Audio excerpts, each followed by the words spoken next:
안녕하세요. 올랜도 킴입니다. 오늘 또 시황 분석과 더불어서 종목 분석해보는 시간을 갖도록 하겠습니다.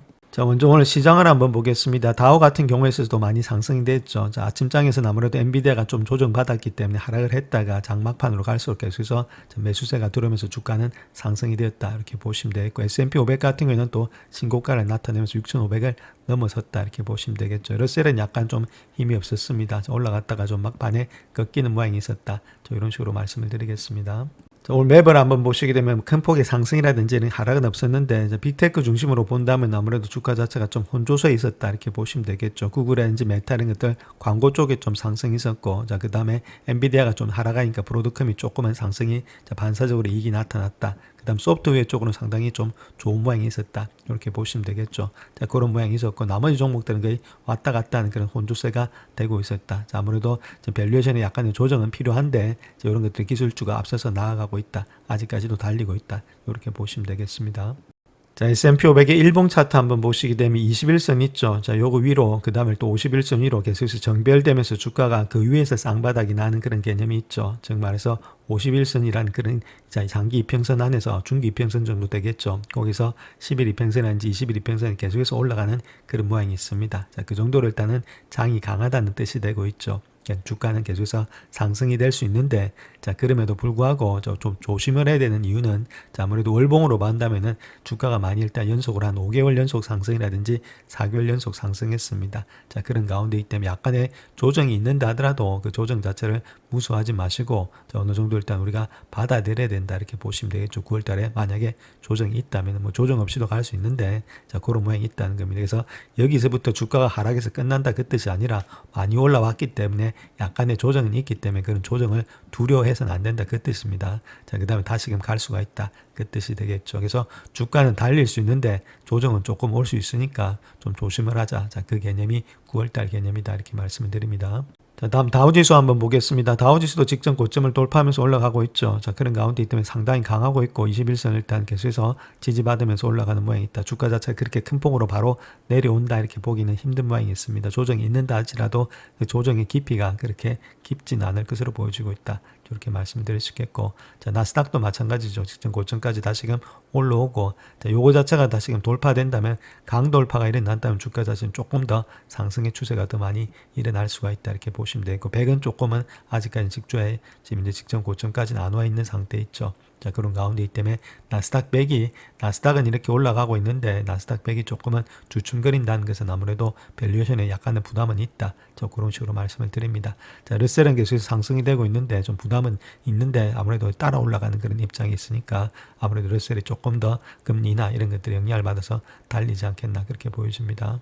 자, 다음 골드의 주봉 차트 한번 보겠습니다. 역시나 마찬가지로 정별되면서 주가가 많이 올라가는 모양이 있죠. 떨어질 가능성이 없다는 겁니다. 올라가면 올라가지. 자, 그런 이유가 아무래도 중앙은행들이 계속해서 금을 사고 있다. 자, 그렇게 보시면 되겠고, 자, 그에 반해서 지금 이제 달러 같은 경우는 약세가 되고 있죠. 금값이 올라가니까 아무래도 달러 값은 조금은 떨어지고 있다. 물론 여기서부터 폭락이다. 자, 이렇게 보기보다는 올라가기는 조금은 힘들지 않겠나 그렇게 보여집니다.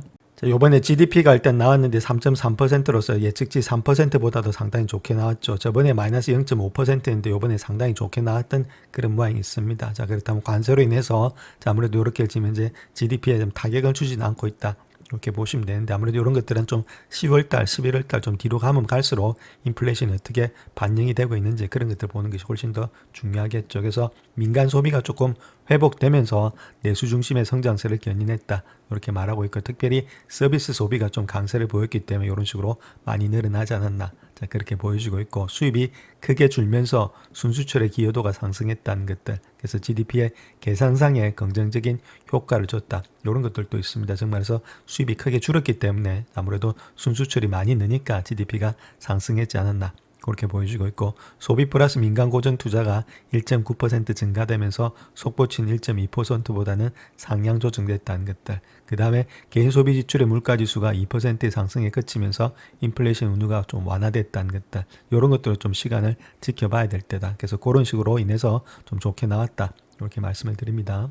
자, 다음 계속 실업 청구 건수 한번 보겠습니다. 예측치가 197만 건인데 요번에 195만 4천 건으로서 좀 적게 나왔죠. 그 다음 저번보다도 조금씩은 줄어들고 있다. 자, 그렇다면 완전히 실업률이 큰 폭으로 지금 올라가는 것은 아니다. 자, 그렇게 보시면 되겠죠. 어느 정도는 지금 이제 실업을 청구한 사람들도 줄고 있다. 이렇게 보시면 되겠고, 이니셜로 봤을 때는 지금 이제 예측치가 23만 1천 건이었는데 22만 9천 건에서 여기도 조금은 줄어들고 있죠. 여기보다도 조금씩 줄어들고 있다. 그래서 실업률이 그렇게 많이 급격하게 올라가는 모습은 보이지가 않고 있다. 이렇게 말씀드립니다. 자, 엔비디아의 목표가 한번 보겠습니다. 실적 발표 8월 28일 후에 선수들이 줬던 목표가를 보시게 되면 거의 다가 일단 지금 이제 바이든급을 주면서 자, 200불이 다 넘어가고 있다. 이렇게 보시면 되겠죠. UBS, CD라든지 제프리스, 트루이스트, 자, 파이퍼 샌드 이런 데서 JP 모건 마찬가지입니다. 웰스파고라든지 오펜하이머.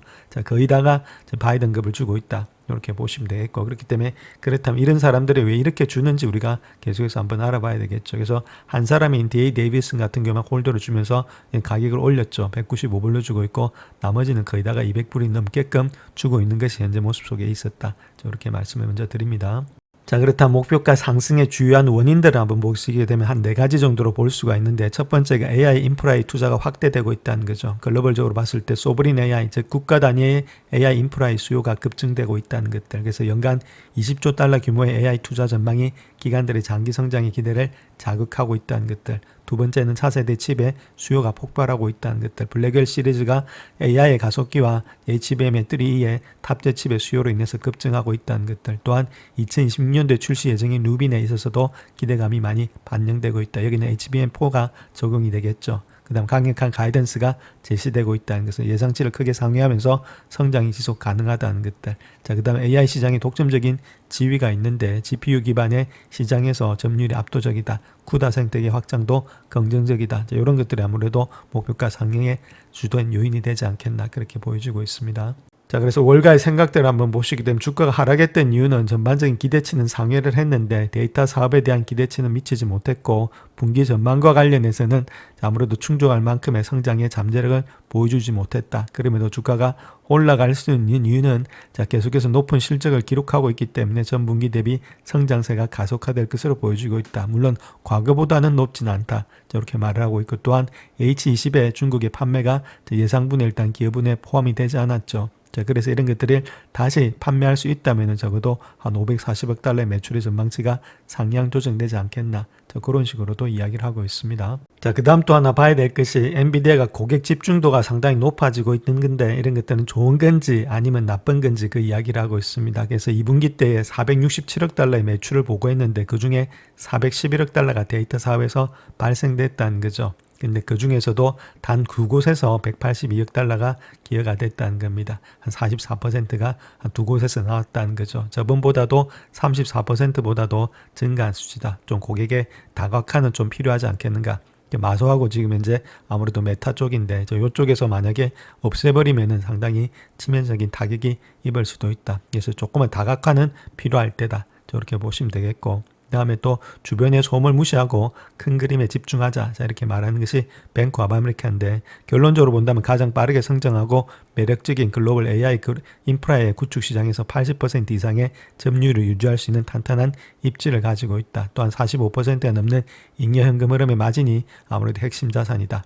이렇게 이야기를 하고 있습니다. 자, 그 다음 또 고무적인 이야기는 엔비디아의 매출의 성장이 좀 둔화는 됐지만은 반전될 전망이 있다. 자, 그 이야기를 하고 있죠. 그래서 팩스에서 이야기하고 있는 내용을 한번 보게 되면 요번에 아무래도 한 6% 밖에는 증가가 안 됐습니다. 이 정도 됐는데 2025년도 10월 달 되면은 적어도 545억 달러 정도가 한 16%가 증가되지 않겠는가. 자, 그렇게 보여지고 있죠. 자, 이런 것들이 있기 때문에 주가의 상승이 더욱더 일어날 것으로 예측이 되고 있다.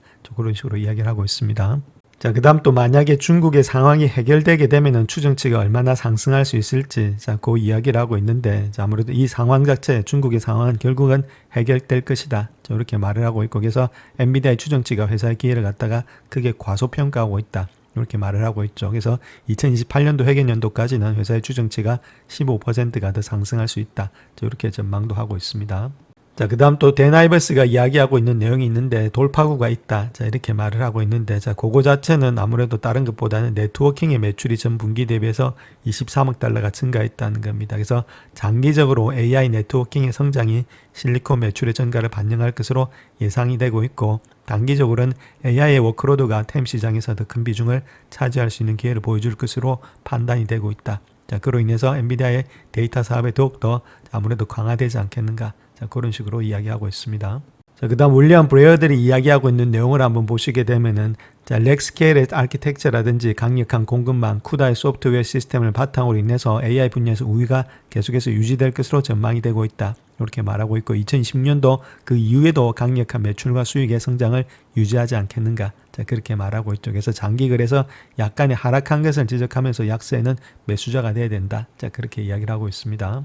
자, 그 다음 또 한 가지 또 이야기하고 있는 내용은 하이퍼스케일러의 자본 지출을 예산을 계속해서 늘리고 있기 때문에 인공지능 칩에 대해서 기본적인 수요는 여전히 강력하다. 자, 이거는 맞는 말인데, 자, 그럼에도 불구하고 AI의 거래의 방향을 갖다 가늠할 때는 자본 지출을 갖다가 보류해서는 안 될 지표다. 저렇게 말하고 있죠. 그래서 인공지능 칩에 대해서는 계속 상승이 될 수 있는데, 자, 큰 그림을 봤을 때는 요거 자체는 요거 자본 지출은 좀 빼고 나서 AI 거래의 방향을 가늠해야 되겠다. 자, 그런 식으로도 이야기를 하고 있습니다.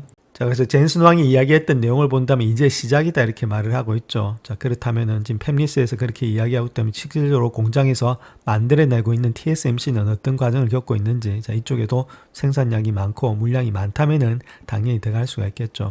거기에 대해서 한번 살펴보겠습니다. 그래서 지금 컴퍼니가 AMD라든지 지금 이제 엔비디아, 인텔, 브로드컴, 말벌 이런 것도 많이 있죠. 그래서 아직까지도 상당히 프로세스 할 수 있는 것이 많이 남아 있다는 겁니다.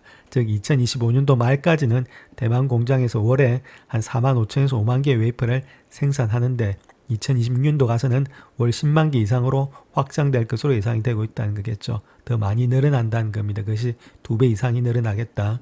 자, 그 다음 2나노 공정은 현재 3나노 기술에 비해서 최대 15%가 더 빠른 성능, 그 다음 30% 더 나은 전력을 효율을 갖다가 제공하기 때문에 애플 같은 경우에 있어서는 A20칩의 처리 능력이라든지 배터리 수명을 향상시킬 것으로 보여지고 있다. 자, 그런 가운데 때문에 더 빠른 공정과 아무래도 이렇게 수율 자체라든지 효율이 더 빠르기 때문에 이쪽으로 더 많이 가지 않겠는가. 낮아지면 낮아지는 그런 공정이 될 수 있겠죠. 그래서 2나노의 고객 목록은 파운드리의 생산 능력을 확장을 가속함에 따라서 2027년도에는 엔비디아, 아마존, 구글 같은 10개 이상의 주요 고객을 포함하도록 확대될 예정에 있다. 자, 계속해서 이런 것들이 성능이 좋아지기 때문에 쓸 수밖에 없는 그런 입장이 있고, 무엇보다도 지금 이제 이런 식으로 확장이 될 가능성이 많다는 겁니다. 그래서 이제부터 시작이기 때문에 물론 9월 달에 약간의 조정이 있겠지만 있다 할지라도 주가는 계속해서 달릴 수가 있다. 그것이 2020년도 10월까지는 충분히 달리지 않겠는가. 자, 그렇게 보여지고 있습니다. 자, 다음 테슬라 한번 보겠습니다. 테슬라 같은 경우에 있어서는 아무래도 360불에서 300불대 있죠. 자, 요 라인대에서 왔다 갔다 하는 그런 박스권으로 보시고 매매하시는 것이 당분간 좋지 않겠나. 자, 그렇게 보여지고 있습니다. 아직까지 요걸 뚫고 올라가기 위해서는 조금은 시간이 걸리고 트리거가 있어야 된다. 저렇게 말씀을 드릴 수 있겠죠. 그래서 이런 시간들이 조금은 더 걸리지 않겠나. 그렇게 보여집니다. 자, 다음 엔비디아 한번 보겠습니다. 엔비디아도 아침장이 조금 많이 꺾였다가 다시금 날아올리는 그런 모양이 있죠. 자, 물론 여기서부터 주가가 막 큰 폭을 띄어서 막 간다 이렇게 보기보다는 조금은 시간과 기간 조정은 있겠지만은, 자, 그럼에도 불구하고 주가는 더 달릴 수 있다는 거겠죠. 그렇다면 조금씩 내려올 때마다 분할 매수하셔서 들고 가는 그런 전략이 필요하겠다. 이렇게 보시면 됩니다. 아직까지는 시작의 단계에 있고 적어도 못해도 2026년도 말까지는 달릴 수 있기 때문에 9월달에 이렇게 조정받을 때는 조금씩 담아서 들고 가는 전략이 필요하겠다. 이렇게 말씀드립니다. 자, 그 다음 크리도 한번 보겠습니다. 크리도도 마찬가지로 AI고 같이 간다 이렇게 종목이 말씀을 드렸습니다. 그래서 크리도, 렌즈, 셀레스티카, 네비우스 요 3총사는 항상 일단 좋게 보는 관점에 있다. 저렇게 말씀을 드렸죠. 자, 그런 가운데 있고, 저렇게 일단 지금 어닝이라든지 이런 것들 본다 하더라도 좀 길게 보신다 하더라도 2025년도가 1.6입니다. 자, 그 다음에 2027년도만 하더라도 2.14 정도 되고 있죠. 자, 매출도 마찬가지로 836에서 1.04, 1.36으로서 계속해서 늘어날 가능성이 상당히 많이 있다. 앞으로 조금 더 많이 달릴 수 있는 것이 AI 분야가 되지 않겠는가. 그렇다면 주가가 조금 출렁거린다 하더라도 그럴 때는 좀 매수의 관점에서 잡아서 들고 가는 상황이 필요하겠다. 이렇게 보시면 되겠죠. 그런 가운데 있기 때문에 이렇게 51선, 이제 101선 이렇게 꺾일 때 있죠. 종목이 좋은 종목들은 조금씩 꺾일 때마다 분할로 매수하셔서 들고 가는 것이 훨씬 더 많은 이익을 낼 수가 있다. 이렇게 말씀드립니다. 자, 다음 셀레스테크 한번 보겠습니다. 마찬가지로 엔비디아의 영향을 많이 받고 있는 종목 중에 하나죠. 그렇게 이렇게 급반등이 일어나면서 V자 반등이 일어나고 있다는 이야기는 아무래도 일단 여러 가지 모습 속에서 펀더멘탈이 작동이 되면서 받침되고 있다 이렇게 보시면 되겠죠. 만약에 그런 것들이 없다면 주가가 바로 급반등보다는 내려와서 옆으로 눕습니다. 자, 그 다음에 일단은 반등될 때 올라간다든지 아니면 안 되면 꺾이겠죠. 자, 그런 모양이 안 나고 있고 약간씩 일단 조정이 받을 때마다 바로바로 올라간다는 이야기는 계속해서 매수세가 있다는 겁니다. 자, 일단 그 매수세는 AI의 기반이 되겠고, 자, 아무래도 이렇게 이익과 매출이 늘어난다는 가정하에서 있기 때문에 이런 것들이 늘어날 수가 있다. 이렇게 보시면 되겠죠. 그래서 지금 현재 매출과 이익을 한번 보시게 되면 어닝 같은 경우에 있어서도 애뉴얼로 본다 하더라도 5.5까지 늘어나죠. 저번에 3.89였는데 그 다음에 6.7 정도 되고 있고 2028년도가 되면 뭐 2배까지 늘어나니까 뭐 장기적으로 우리가 보면서 들고 가는 전략도 바람직하다. 저렇게 보시면 되겠죠. 그래서 1년치만 보더라도 계속해서 늘어나는 가운데 있습니다. 자, 그렇다면은 아무래도 이렇게 성장이 일어나는 주식이 안에서는 주가가 빠질 때마다 조금씩 담아서 길게 보면서 들고 가는 전략이 필요할 때다. 저렇게 말씀을 드립니다. 자, 다음 네비우스 한번 보겠습니다. 네비우스도 똑같은 그림이 되고 있습니다. 자, 여기서부터 이렇게 보시게 되면 거의 똑같은 그림이 되고 있죠. 고점을 돌파하면서 올라가서 지금 이제 어느 정도 일단 다시금 V자 반등이 되는 그런 모양이 있다. 그래서 세 가지 종목이 크리도라든지 셀레스티카, 네비우스 이런 것들이 똑같은 개념으로 들어가고 있고 그 위에 대장주는 엔비디아가 되고 있다. 이렇게 보시면 되겠죠. 이런 것들이 AI하고 다 일단 접목이 되고 있기 때문에 자, 그런 식으로 형성이 되고 있다. 이렇게 보시면 되겠고, 자, 특별히 이 종목에 한해서는 아무래도 일단 매출의 증가는 많이 일어나고 있는데 EPS의 상승은 2028년도 정도 돼야만이 아무래도 좀 양전환이 되지 않겠는가. 자, 그보다 더 빨라질 수도 있는데 조금은 양전 안 되는 시간이 걸리는데 다른 것보다는 매출의 증가가 상당히 많이 빨리 늘어난다는 거겠죠. 그래서 요번에 본다면은 567밀리언에서 1.47밀리언에서 2025년도에도 이렇게 2배라든지 3배 정도가 뛴다는 겁니다. 매출의 자체가. 자, 그런 가운데 있는 주가가 계속해서 뛰고 있다는 거겠죠. 그래서 이런 것들에 있어서 아무래도 주가는 좀 많이 달릴 수가 있다 이렇게 말씀을 드립니다. 영상을 끝까지 시청해 주셔서 감사합니다. 영상이 도움이 되셨다면 구독과 좋아요 부탁드립니다. 감사합니다.